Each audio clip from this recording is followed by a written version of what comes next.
Hi, it's Chris Atwood, and welcome back. Today we're going to share with you the story of how the passion test came to be. And you're going to hear how Janet was in a job she hated and she couldn't stand, and how some really amazing, remarkable things happened to her along the way. You know, you'll find that as you get clear on your passions, as you get really clear on the things that matter most to you in your life, astounding things will happen in your life as well. And I think you'll enjoy hearing what happened to Janet. Now, when she's done, I'm going to come back and share with you what we call the 3 keys to creating anything you choose to have in your life. And we'll use Janet's story to break those down so you can see how she applied those 3 keys, and you can too. So I'll be back with you in a few minutes, and in the meantime, enjoy Janet's story. Let me ask you the question of the hour. How many of you have ever been in a job you couldn't stand, hated, failed at miserably, weren't, 2 hands? Yes, thank you, okay. Weren't making any money, thought, oh my God, if I don't get out of here, I'm and like thinking this is so not okay. Raise both hands, right? Yeah, anyone not? Almost, right? So I'm in this job. Actually, before I take the job that I'm so bad at, I'm in a job that I was good at. I was actually teaching meditation. I love spirituality. I've been meditating many, many years, many years, and I won't say how many years because that'll really be. I'm just having my 35th birthday next month. Okay, so anyway, I was teaching meditation, a local meditation center. I loved it. It was fun. It was really, really wonderful to hang out with spiritual people. There was one downside. Every day, I'd run across the street. I'd jump over a fence. I'd sneak into the local apartment pools. You know, they had the little shower at the local apartment for their pool shower. And I would take my shower because there was no shower or bathtub at the meditation center. And I also slept on the floor. So every day I'd sneak over, jump over this fence, run into this pool shower, take my shower, run back, and be enlightened, right, of course, and give my enlightened lectures. Now, my friends heard this, that were working in Silicon Valley, very close to where the meditation center was, and they said, we can do better than this for Janet Atwood. And they were coming to my lectures in their Jaguars, Porsches, Mercedes, right? I was going to their house for dinner, my 1 meal a week. No, just kidding. And their beautiful houses up in the mountains, and they said, Janet, we've got a job. We've got one job open in our 13-people office, and you can make millions of dollars recruiting engineers. And what do you think I heard? Millions of dollars, right? Yeah, ching, ching, ching, ching. You could see these dollar bill signs in my eyes. They were like bong, bong, bong, right? And I was thinking of all the things that I needed to buy, because I did. I had one red dress. I swear, they saw this one red dress a lot. I had one red dress, and I don't remember clothes very often, but this one red dress, because it was starting to wear me. And I was thinking, okay, let's see, dresses, car, house, I was checking it off in my mind. And they said, you'll be so good at this. You're enthusiastic, you love people, you're excited, you just have fun, you'll connect with them, this will be great, we know you're going to burn it up. And I'm thinking, I know I'm going to burn it up too. I'm so connectable, and I'm such a nice person. Anyway, they had this bell every day that they rang, and they would run to the front of the class, office. They would run to the front of the office, and they would ring this bell every time they got a job for an engineer. And this bell, bong, bong, bong, bong, all day long, for everyone, for a whole month straight while I was there. But guess who? Moi. Everyone. And they were making so much money, and I was making nothing. And I was sitting there, and after a while, you know that feeling when people expect you to be a certain way, and you expect you to be a certain way, and you're a certain way, right? And you walk in, and I started walking into work like this, and they started walking into work like this, and they didn't look at, and they'd be over having lunch together, not talking to me, because everybody was just contracted around this, including me.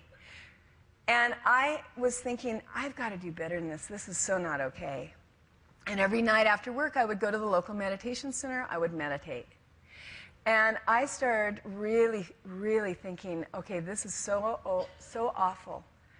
This is so awful. I've got to change this. What am I going to do? And so I'm meditating one night. I close my eyes. I'm come out of meditation after really, I just had the deepest, most beautiful experience, open my eyes, look on the wall, and I see this sign on the wall.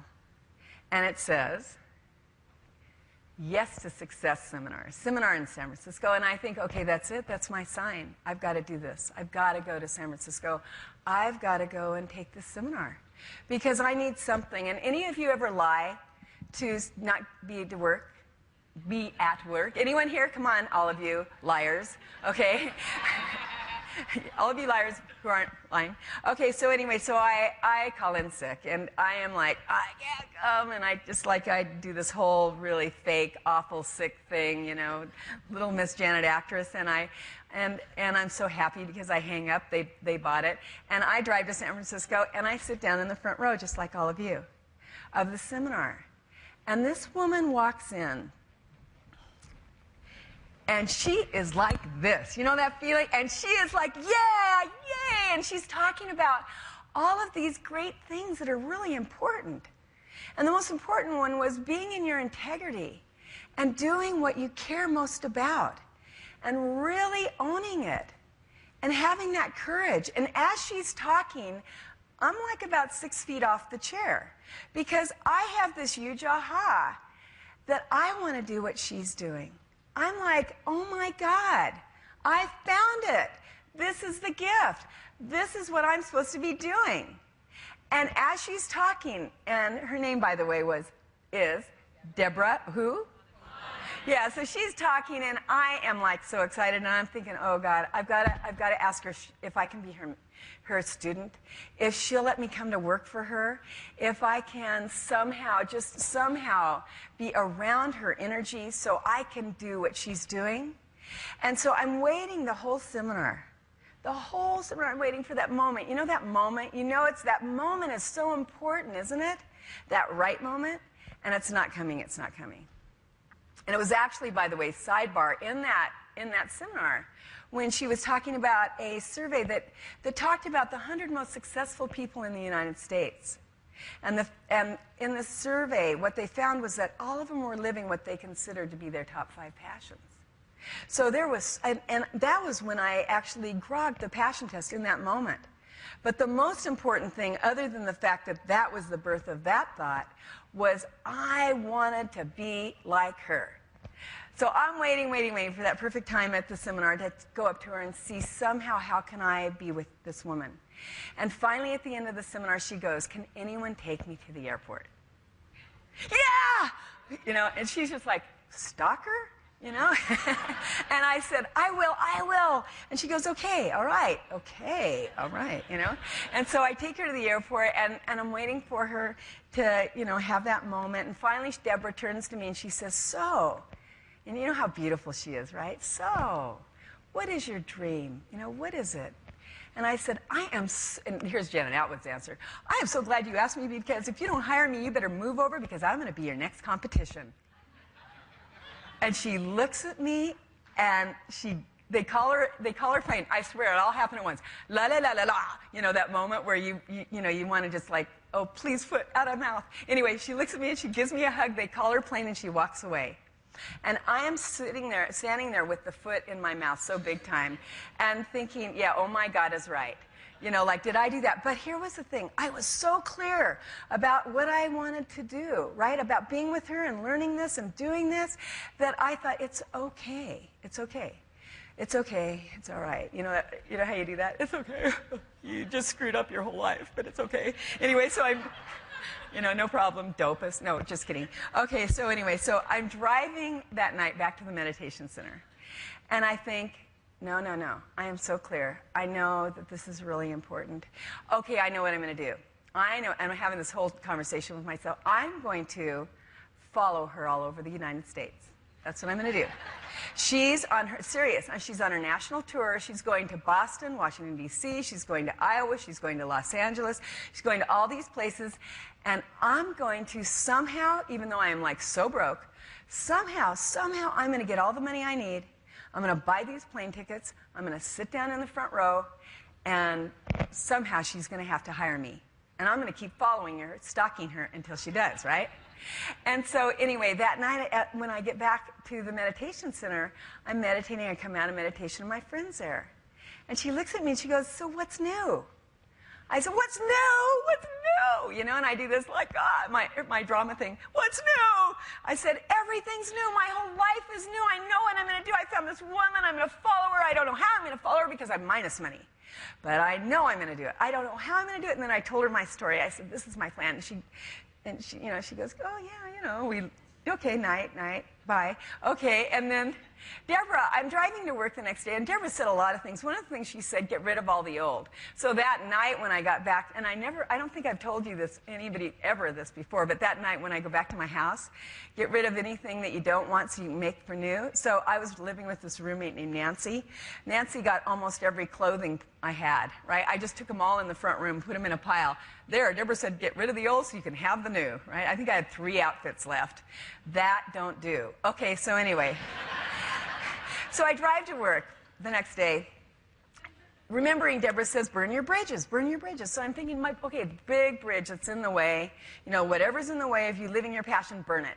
So I'm thinking, okay, what's in the way is this job. So I go to I go to the work, walk into the office, and I go, Ted, my manager, Ted, you know, I know, it's not working. Now, in my mind, I'm thinking, let's see, if I have my 2 weeks' worth of pay, and I give my notice, then I'll have that, and that'll kind of see me through, and then I can figure out the plan. And so I go, so Ted, I'm going to give my 2 weeks' notice today. And Ted goes, well, you know, we found that those 2 weeks are kind of wasted. You know, even though you're here, you're not really here. So we're going to give your going away cake today. And this will be your last day. Bridges burned so big time. So I am driving back that night to the meditation center with my knee, like going, right? And I get to the meditation center, and I'm meditating, trying to, and all of a sudden, all of this paper is falling on my head. Seriously. And I'm like, what the? And I open my eyes, and my friend that I told my dream to the night before is dropping $100 bills all over my head. A lot of $100 bills. And she said, Merry Christmas, Janet Atwood. Go live your dream. Do you love this story? Huh? Now, wait. Now, wait, before you clap, because it gets better, do you want to hear what happened with that money? Do you think I took her money? Yes. What? Yes. You're right, I did. I took her money, and I bought my plane tickets, right? Did Deborah tell this story yesterday? Because I'm going to shoot her if she did. Okay, so I took the money. I bought my plane tickets, and I fly to Boston. And I sit down in the front row, and Deborah walks in. You know Deborah, right? And she's so beautiful. She walks in, she scans the room, and she goes, hi, you were in San Francisco. Guy, nice, cool. You know, there's me. You know, don't say a word. I swear, did not say a word, laughed more than anybody that whole day. And then she flies to Washington, D.C. I fly to Washington, D.C. I walk in on the front row. She comes in. She's scanning the room. She's like, what the heck? You know what I mean? And then, and trying to get it. And then she goes to Iowa. This time she walks in, and she picked it up, right? She goes, kind of like stalker, right? No, again, she's doing it again. And then finally, L.A. She walks in, she looks at me, and she goes, all right already, you're hired. You love that story? I love that story. Not only because it has a great ending, but because it so clearly illustrates what each of us has to do to live a passionate life. You see, when you get clear on what really matters to you in your life, in other words, on your passions, magic starts to happen. Now, we can't promise that people will be dropping $100 bills on your head, but you will be amazed at the way life starts showing up. There are many lessons about living life with passion in this story, but let's focus on what we call the 3 steps to creating anything you choose to have in your life. The first step is intention. Intention means consciously stating what you choose to create in your life. And as you'll remember from the story, Janet got crystal clear on what she wanted to create. She wanted to be a transformational speaker, like the leader of that Yes to Success seminar. Once she got clear on that, the second step was attention. She created a plan and then she took action. In the Passion Test book, we say what you put your attention on grows stronger in your life. But that doesn't mean just dreaming about it. It means you actually do something about it. And so action is what engages attention. We take action, and then the power of our attention is a focus to the fulfillment of our intention. And in the story, you'll remember that Janet created that plan, and then she followed through on it. She took action. The third step is no tension. This is the piece that most people don't even notice, don't even know exists. No tension has two parts. First, it means acting from that state of calm or peace inside, because when you act from that place, then your actions are powerful and they create the result that you want. The second part of it is doing whatever you can think to do and then letting go. You remember in the story that Janet went from city to city. She showed up in the front row. She was right there. She was fully present. But then she had to let go. She didn't have control over what Deborah was going to do. And when you let go, that's when the magic happens. So these are the three steps. First, intention. Consciously stating what you choose to create in your life. That's the first step to manifesting it. Second, attention. What you put your attention on grows stronger in your life. To create, take action, because action engages that attention. And then the third piece, no tension. First, act from that state of calm or peace that all of us have inside of us. And then second, do all you can think to do, then let go. Your fulfillment won't look the way you think it will. We guarantee you. The Passion Test is about becoming a conscious creator of your life. And these three steps, intention, attention, no tension, are the beginning of creating the life of your dreams. When should you start? How about now?